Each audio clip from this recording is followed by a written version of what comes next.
Hello. So, I am going to talk about this amazing book called Breaking Point. It is a book that covers the rise of psychiatry in the Second World War, especially in America. So, a brief summary of all the events is that when America went for war, it decided that everyone should get screened for psychiatry disorders. Everyone should just generally get screened, and they also placed a lot of emphasis on predisposition, on certain characteristics that you already have. So, in their opinion, it was better to screen certain people who are not suited for war rather than send everybody for war and then suffer on later. So, the movement started with a lot of screening. The screening was dubious. What will you screen for?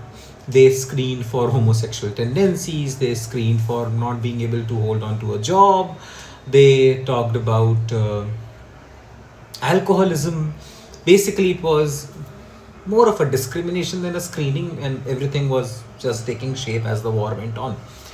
Um, as the war went on, they also realized that this is not gonna work because the manpower needed was huge, and by screening people and by discharging them, they were actually reducing their own forces. The focus slowly shifted from screening to prevention. They realized the name of the book is Breaking Point because a concept became very popular that everyone has a breaking point. So they realized that they need to focus on prevention more, they need to focus on cure more, and a lot of new strategies were adopted. There were soldiers who were sent for rest, there were soldiers who were uh, sent for hypnosis, narcoanalysis. Various methods were being tried at that point. There were also a few incidences where a famous journal actually went and slapped two patients in a psychiatry ward, told them they were cowards and they needed to get back to the front.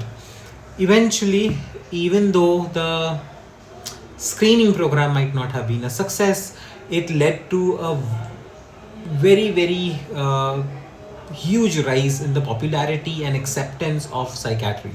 You also have to understand that this was almost a 15 years gap of national trouble, 10 years of depression followed by 5 years of Second World War, and everybody wanted to get better and back to their normal lives.